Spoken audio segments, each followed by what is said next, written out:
चंदनपुर उत्तर भारत के हरे भरे मैदानों में बसा एक छोटा सा गांव था। यहाँ की हवा में मिट्टी की सौंधी खुशबू और खेतों की हरियाली बसी थी।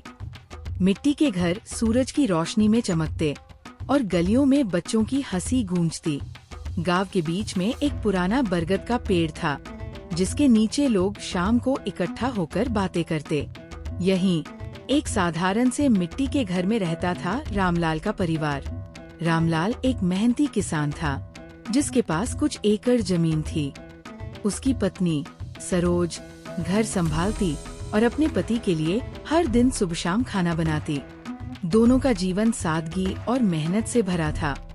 जब सरोज ने एक बेटे को जन्म दिया, तो चंदनपुर में खुशी की लहर दौड़ गई। बच्चे का नाम रखा गया रवि, क्योंकि वह उनके जीवन में सूरज की तरह रोशनी लेकर आया था। रवि का जन्म गांव के लिए एक उत्सव था। रामलाल ने गांव वालों को लड्डू बांटे और सरोज दिन रात अपने बेटे को निहारती। वो उसे अपनी गोद में लेकर लोरियां गाती और उसकी छोटी छोटी हरकतों पर हंसती। लेकिन ये खुशी ज्यादा दिन नहीं टिकी। रवि जब केवल 6 महीने का था, सरोज को तेज बुखार ने जकड़ लिया। गांव में कोई अच्छा वैद्य नहीं था और शहर का अस्पताल मीलों दूर था। रामलाल ने अपनी सारी जमा पूंजी खर्च कर दी, गांव वालों से उधार लिया, लेकिन सरोज को बचाया नहीं जा सका। एक रात जब गांव की गलियां सन्नाटे में डूबी थीं, सरोज ने अपनी अंतिम सांस ली। रामलाल का दिल टूट गया। वह रवि को देखता और सरोज की याद में रोने लगता।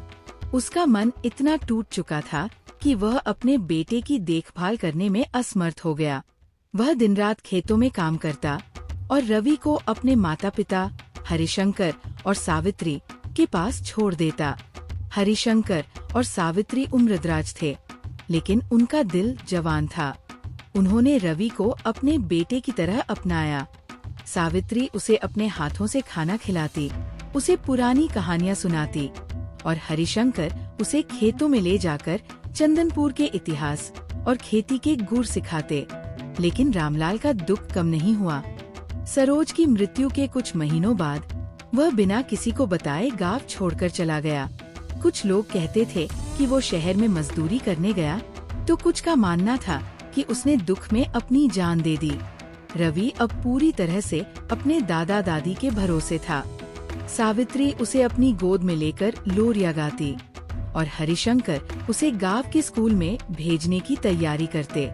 रवि धीरे धीरे बड़ा होने लगा। वह स्कूल में पढ़ने जाता, जहां वह एक औसत छात्र था, लेकिन उसके मन में हमेशा एक खालीपन रहता। वह सावित्री से अपनी माँ के बारे में पूछता और सावित्री उसे सरोज की तस्वीर दिखाकर कहती, तेरी माँ बहुत प्यारी थी रवि, वह तुझे बहुत प्यार करती थी। लेकिन ये बातें रवि के मन के खालीपन को भर नहीं पाती थी। रवि जब 6 साल का हुआ, तो वो गांव के बच्चों के साथ खेलने लगा। वो तेज तर्रार था और चंदनपुर की गलियों में दौड़ता भागता रहता। वह कंचे खेलता, पतंग उड़ाता और खेतों में छुपन छुपाई खेलता। लेकिन जब वो घर लौटता, तो सावित्री की गोद में सिर रखकर चुपके से रोता।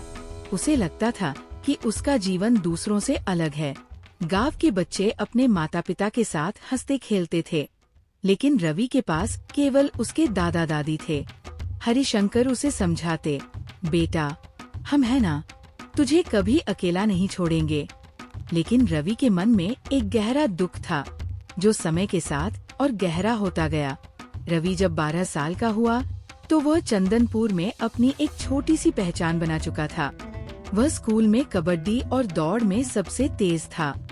गांव के बच्चे उसे रवि द रनर कहकर बुलाते, लेकिन पढ़ाई में वो औसत ही रहा। सावित्री उसे हर दिन स्कूल के लिए तैयार करती। वह सुबह जल्दी उठकर रवि के लिए रोटी और सब्जी बनाती और हरिशंकर उसे स्कूल तक छोड़ने जाते। रवि के लिए उनके पास जो कुछ था, वह सब दे देते। सावित्री उसे हर साल नए कपड़े सिलवाती और हरिशंकर उसे किताबें और स्कूल की फीस के लिए पैसे जुटाते। हरिशंकर और सावित्री की उम्र अब बढ़ रही थी।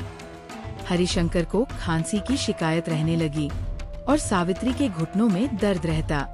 फिर भी वे रवि के लिए कभी कोई कमी नहीं छोड़ते। सावित्री रवि को रात में कहानियाँ सुनाती, कभी रामायण की तो कभी चंदनपुर के पुराने किस्से। हरिशंकर उसे खेतों में ले जाकर सिखाते कि कैसे फसल बोई जाती है, कैसे पानी दिया जाता है। रवि इन पलों में खुश रहता, लेकिन उसके मन में हमेशा एक सवाल रहता, उसके पिता कहाँ है? सावित्री उसे बताती, तेरा बाप दुख में चला गया बेटा, लेकिन तू चिंता मत कर, हम हैं ना। एक दिन जब रवि स्कूल से लौटा तो उसने देखा कि सावित्री बिस्तर पर लेटी हुई थी। उनकी सांसें भारी थीं और वो बोल नहीं पा रही थी। रवि घबरा गया। उसने हरिशंकर को बुलाया और गांव के वैद्य को बुलाया गया। वैद्य ने कुछ जड़ी बूटियां दी, लेकिन उसने कहा, इनका समय आ गया है, अब इन्हें बचाना मुश्किल है। उस रात सावित्री ने रवि का हाथ पकड़ा और धीमी आवाज में कहा, बेटा तू मेहनत करना, अपने लिए अच्छा जीवन बनाना, हम तुझे बहुत प्यार करते हैं। रवि रोने लगा। वो समझ नहीं पा रहा था कि क्या हो रहा है। कुछ ही घंटों बाद सावित्री ने अंतिम सांस ली। चंदनपुर में सन्नाटा छा गया। सावित्री की मृत्यु की खबर फैलते ही लोग उनके घर इकट्ठा हो गए। रवि चुपचाप एक कोने में बैठा रोता रहा। सावित्री ही थी जिन्होंने उसे माँ का प्यार दिया था। हरिशंकर इस दुख को सहन नहीं कर पाए। वह चुपचाप अपने खेतों में जाने लगे, लेकिन उनके चेहरे की रौनक गायब थी। रवि को देखकर वो मुस्कुराने की कोशिश करते, लेकिन उनकी आंखें उदास रहती। सावित्री की मृत्यु के कुछ महीनों बाद एक रात हरिशंकर भी चुपके से इस दुनिया को छोड़ गए। गांव वालों ने बताया कि वह अपने बिस्तर पर शांतिपूर्वक सोए हुए थे जब उनकी सांसें थम गईं। रवि अब पूरी तरह से अकेला था। वह केवल 12 साल का था और उसके सिर पर अब कोई छत नहीं थी। चंदनपुर के लोगों ने उसकी मदद की। कुछ लोग उसे खाना दे जाते तो कुछ उसे अपने घर बुला लेते, लेकिन रवि का मन टूट चुका था। उसे लगता था कि दुनिया में उसका कोई नहीं है। हरिशंकर का छोटा भाई मोहनलाल और उसकी पत्नी कमला ने फैसला किया कि वे रवि को अपने घर में रखेंगे। मोहनलाल और कमला के 2 बच्चे थे, राधा जो रवि से 2 साल छोटी थी और विकास जो अभी 5 साल का था। रवि का जीवन अब एक नया मोड़ लेने वाला था। मोहनलाल और कमला का घर चंदनपुर के दूसरे छोर पर था। उनका घर मिट्टी का था, लेकिन हरिशंकर के घर से थोड़ा बड़ा था। मोहनलाल की खेती अच्छी चलती थी और उनके पास कुछ गायें और भैंसें थीं, जिनका दूध वे गांव में बेचते। कमला एक मेहनती औरत थी जो सुबह से शाम तक घर का काम करती। वो रोटियां बनाती, घर साफ करती और बच्चों की देखभाल करती। मोहनलाल दिन भर खेतों में काम करते और रात को घर लौटकर अपने बच्चों के साथ समय बिताते। उनके घर में हमेशा हंसी खुशी का माहौल रहता। जब रवि उनके घर आया तो कमला ने उसे गले लगाया और कहा, बेटा अब ये तेरा घर है, तुझे कोई तकलीफ नहीं होगी। मोहनलाल ने भी उसे सिर पर हाथ रखकर कहा, रवि तू हमारे परिवार का हिस्सा है, हम तुझे अपने बच्चों की तरह रखेंगे। रवि ने सिर झुकाया, लेकिन उसके मन में एक अजीब सी भावना थी। उसे लगता था कि वह इस घर का हिस्सा नहीं है। कमला ने उसे राधा और विकास के साथ एक कमरे में सुलाया और उसे उनके साथ खाना खिलाया, लेकिन कमला रवि से घर के छोटे मोटे काम करवाती थी। वो उसे कहती, रवि जरा पानी भर ला या बर्तनों को धो दे। कभी कभी वो उसे खेतों में मोहनलाल की मदद करने को कहती। रवि को ये सब बुरा लगता। वो सोचता, अगर मैं उनका बेटा होता तो क्या वे मुझसे इतना काम करवाते। वह राधा और विकास को देखता जो स्कूल से लौटकर खेलते या आराम करते और उसे गुस्सा आता। उसे लगता था कि चाचा चाची उसके साथ भेदभाव करते हैं।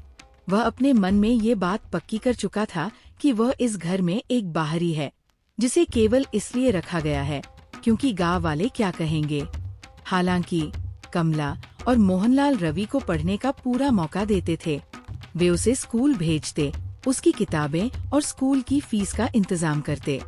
कमला उसे रात में पढ़ने के लिए तेल का दिया देती और मोहनलाल उसे समय समय पर नसीहत देते, बेटा पढ़ाई में मन लगाओ, अगर तू मेहनत करेगा तो एक दिन बड़ा आदमी बनेगा।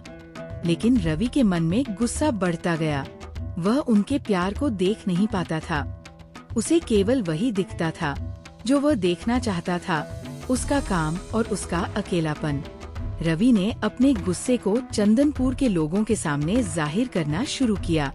वह बरगद के पेड़ के नीचे बैठकर गांव के बुजुर्गों और बच्चों से कहता, मेरी चाची मुझे नौकर की तरह रखती है। वे मुझे काम करवाती है और अपने बच्चों को आराम करने देती है। गांव वाले उसकी बातें सुनते और हंसते। कुछ लोग उससे सहानुभूति दिखाते तो कुछ उसकी बातों को मजाक में लेते। एक बुजुर्ग, रामू काका, ने एक दिन रवि से कहा, बेटा तू गलत समझ रहा है। कमला तेरे लिए बहुत कुछ करती है, तुझे पढ़ने का मौका दे रही है, खाना दे रही है, तू थोड़ा धैर्य रख। लेकिन रवि को उनकी बातें समझ नहीं आती थी। धीरे धीरे रवि की बातें पूरे चंदनपुर में फैलने लगी। लोग कमला और मोहनलाल के बारे में गलत धारणा बनाने लगे। कुछ लोग कहते, कमला बहुत सख्त है, बेचारे रवि को इतना काम करवाती है। कमला को जब ये बात पता चली तो वह दुखी हुई। उसने मोहनलाल से कहा, मैं रवि को अपने बेटे की तरह रखती हूँ, लेकिन वो हमें गलत समझता है। मोहनलाल ने उसे समझाया, वो अभी बच्चा है, उसे समय दो, वो समझ जाएगा। लेकिन रवि का गुस्सा कम होने का नाम नहीं लेता था। जैसे जैसे रवि बड़ा हुआ, उसने अपनी पढ़ाई पर ध्यान देना शुरू किया। वह समझ गया था कि अगर उसे चंदनपुर से बाहर निकलना है तो उसे मेहनत करनी होगी। स्कूल में उसने अच्छे नंबर लाए और 12वीं कक्षा पास करने के बाद उसने सरकारी नौकरी की तैयारी शुरू कर दी। वह दिन रात किताबों में डूबा रहता। कमला उसे रात में पढ़ने के लिए तेल का दिया देती और मोहनलाल उसे शहर जाकर कोचिंग क्लास में दाखिला दिलाने में मदद करते। रवि की मेहनत रंग लाई।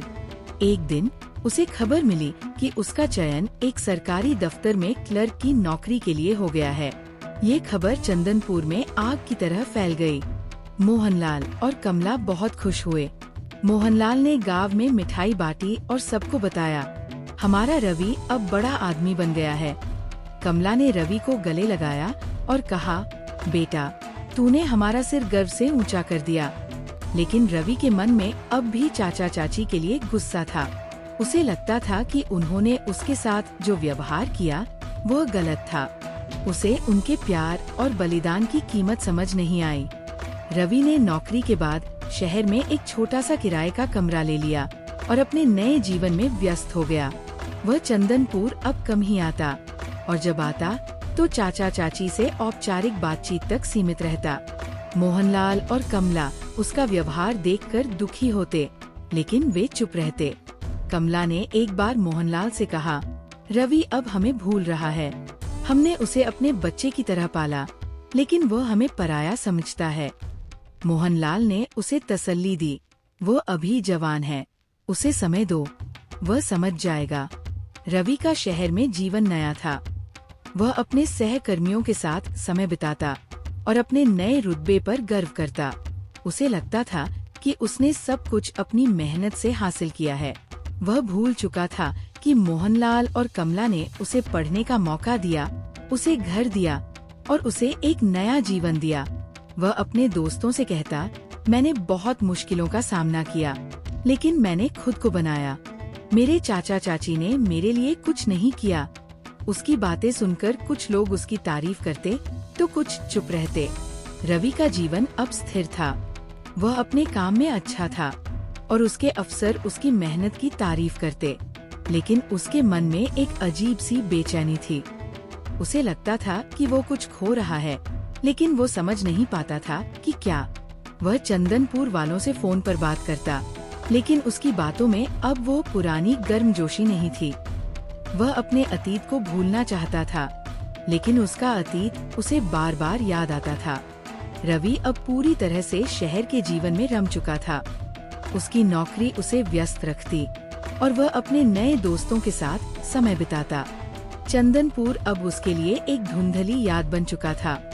वह गांव केवल विशेष मौकों पर जाता और तब भी उसका मन वहाँ नहीं लगता। मोहनलाल और कमला से उसकी बातचीत अब केवल नमस्ते और हाल चाल तक सीमित थी। उसके मन में अब भी उनके लिए गुस्सा था। उसे लगता था कि उन्होंने उसके बचपन को काम के बोझ तले दबा दिया था। वह भूल चुका था कि वही चाचा चाची थे जिन्होंने उसे पढ़ने का मौका दिया, उसे अपने बच्चों की तरह पाला और उसकी हर छोटी बड़ी जरूरत को पूरा किया। एक दिन रवि को अपने एक सहकर्मी रमेश से खबर मिली। रमेश भी चंदनपुर का था और गांव की खबरें रवि तक पहुंचाता रहता था। उसने कहा, रवि, तुझे गांव जाना चाहिए। तेरी चाची की बेटी राधा अब नहीं रही। रवि ने ये खबर सुनी, लेकिन उसके मन में कोई हलचल नहीं हुई। वह सोचने लगा, राधा, वही जो मेरे साथ घर में रहती थी, जिसे चाची मुझसे ज्यादा प्यार करती थी। उसके मन में राधा की कोई साफ तस्वीर नहीं थी। वह उसे केवल एक ऐसी लड़की के रूप में याद करता था जो उसके बचपन में उसके साथ थी, लेकिन जिसे वह कभी अपना नहीं मान पाया। रवि ने फैसला किया कि वो गांव जाएगा, लेकिन उसका यह फैसला केवल औपचारिकता के लिए था। राधा की मृत्यु की खबर ने चंदनपुर को झकझोर कर रख दिया था। राधा, जो रवि से 2 साल छोटी थी, अब शादीशुदा थी और अपने ससुराल में रहती थी। उसकी शादी को अभी 1 साल भी नहीं हुआ था और वह अपने पहले बच्चे को जन्म देने वाली थी। लेकिन प्रसव के दौरान जटिलताओं ने उसकी जान ले ली।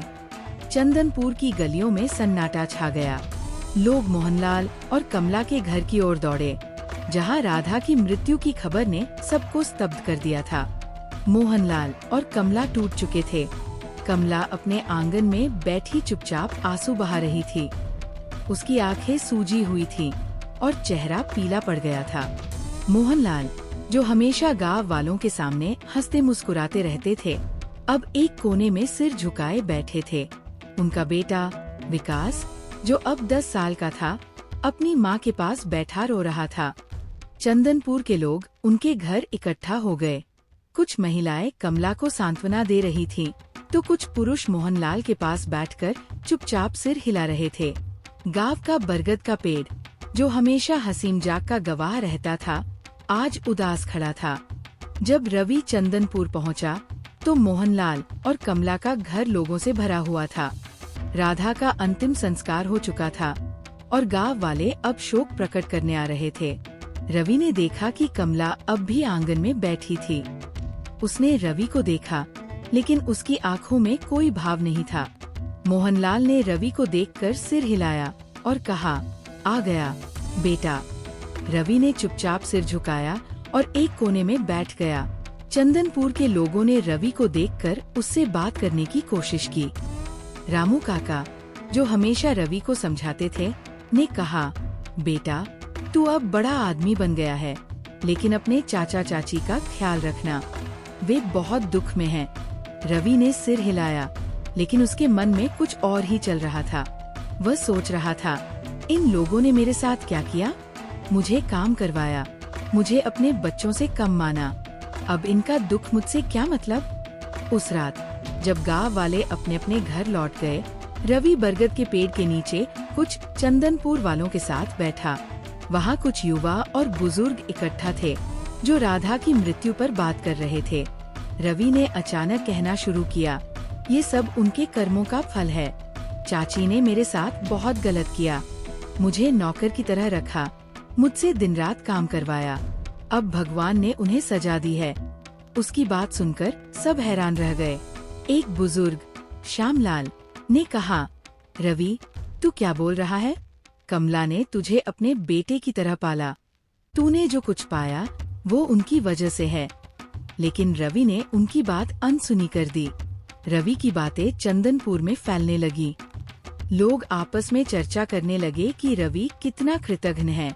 कुछ लोग उसकी बातों को मजाक में लेते, तो कुछ उससे नाराज हो गए। कमला को जब ये बात पता चली, तो वो और टूट गई। उसने मोहनलाल से कहा, मैंने रवि को अपने बेटे की तरह पाला, लेकिन वो हमें ऐसा समझता है। मोहनलाल ने उसे समझाया, वह अभी जवान है, उसे समय दो, वह समझ जाएगा।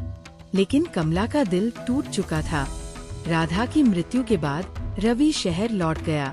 उसका जीवन अब नौकरी और शहर की भागदौड़ में व्यस्त था। वह अपने सहकर्मियों के साथ समय बिताता और अपने नए जीवन पर गर्व करता। उसे लगता था कि उसने सब कुछ अपनी मेहनत से हासिल किया है। वह भूल चुका था कि मोहनलाल और कमला ने उसे पढ़ने का मौका दिया, उसे घर दिया और उसे एक नया जीवन दिया।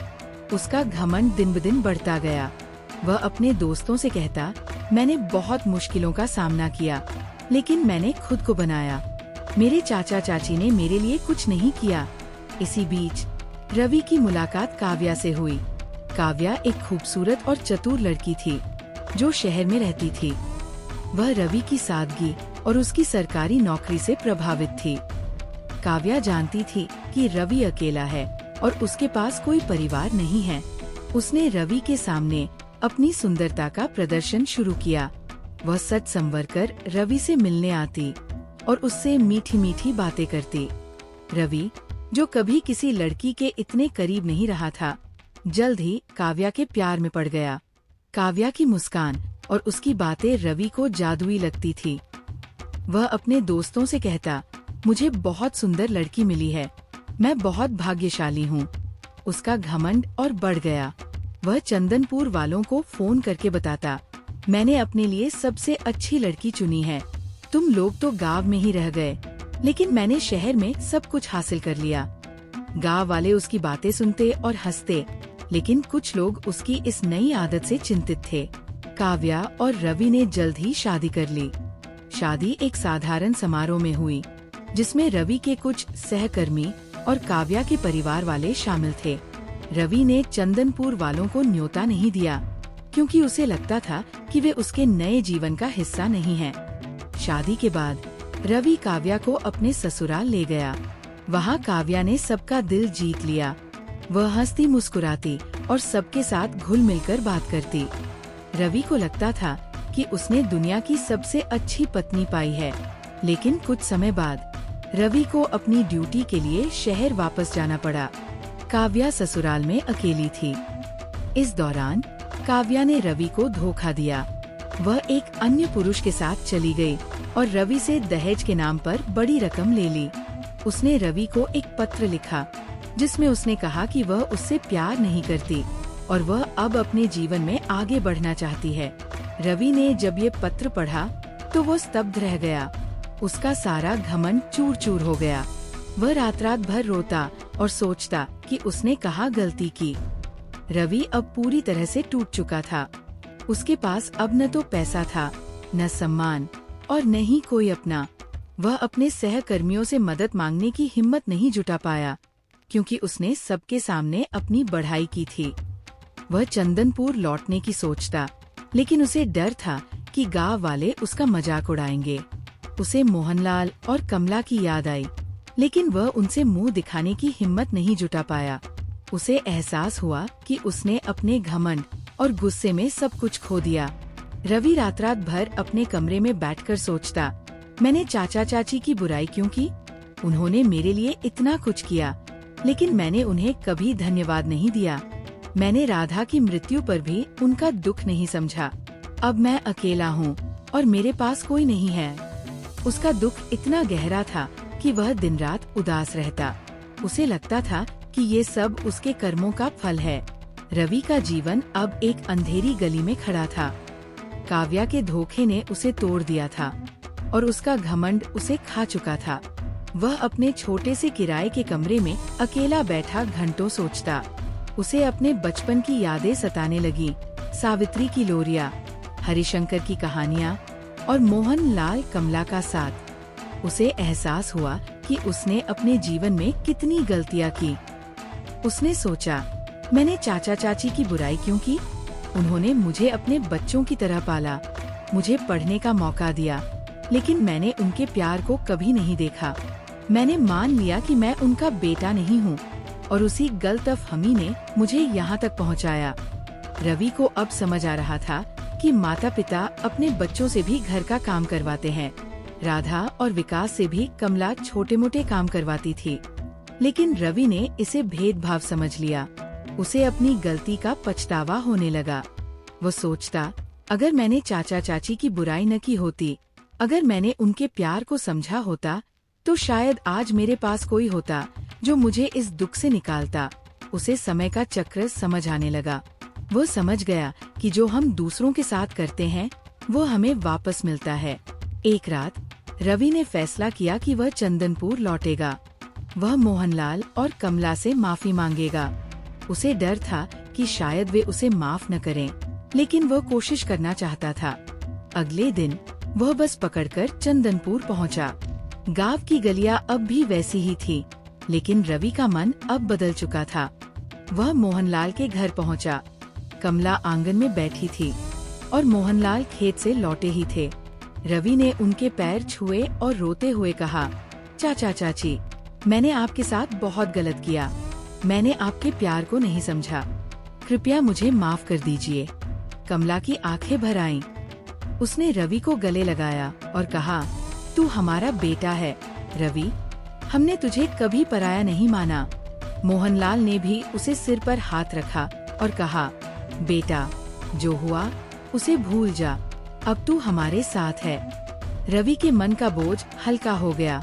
उसे लगा कि उसे एक नया मौका मिला है। रवि ने फैसला किया कि वह अपने जीवन को सुधारेगा। वह चंदनपुर में कुछ दिन रहा और गांव वालों से अपने रिश्ते सुधारे। उसने रामू काका और श्यामलाल से माफी मांगी, जिन्हें उसने अपनी बातों से ठेस पहुंचाई थी। गांव वालों ने उसे गले लगाया और कहा, बेटा, तूने गलती मानी, यही बड़ी बात है। रवि ने अपनी नौकरी पर ध्यान देना शुरू किया। वह अब मेहनत से काम करता और अपने सहकर्मियों के साथ अच्छा व्यवहार करता। रवि ने दूसरों की मदद करना शुरू किया। वह चंदनपुर में बच्चों को मुफ्त में पढ़ाने लगा और गांव के गरीब लोगों की मदद करता। उसका घमंड अब पूरी तरह से खत्म हो चुका था। वह समझ गया था कि सच्ची खुशी दूसरों के साथ प्यार और सम्मान से रहने में है। समय के साथ उसका जीवन फिर से पटरी पर आ गया। एक दिन रवि बरगद के पेड़ के नीचे बैठा चंदनपुर के बच्चों को कहानी सुना रहा था। उसने अपनी कहानी सुनाई, अपने दुख, अपनी गलतियों और अपने पश्चाताप की कहानी। उसने कहा, बच्चों, कभी अपने बड़ों की बुराई मत करना। वे जो करते हैं वो तुम्हारे भले के लिए करते हैं। समय का चक्र हमेशा चलता है और हमारे कर्म हमें वापस मिलते हैं। बच्चे उसकी बात ध्यान से सुन रहे थे और रवि के चेहरे पर एक शांति थी। ये कहानी हमें सिखाती है कि जीवन में हमारे विचार और व्यवहार बहुत मायने रखते हैं। गुस्सा, घमंड और दूसरों की बुराई हमें केवल दुख की ओर ले जाते हैं। अगर हम दूसरों के प्यार और मदद को समझें, तो हमारा जीवन सुखमय हो सकता है। समय का चक्र हमेशा चलता रहता है और हमें अपने कर्मों का फल जरूर मिलता है। रवि की कहानी हमें यही सिखाती है कि पश्चाताप और सुधार से हम अपने जीवन को फिर से संवार सकते हैं।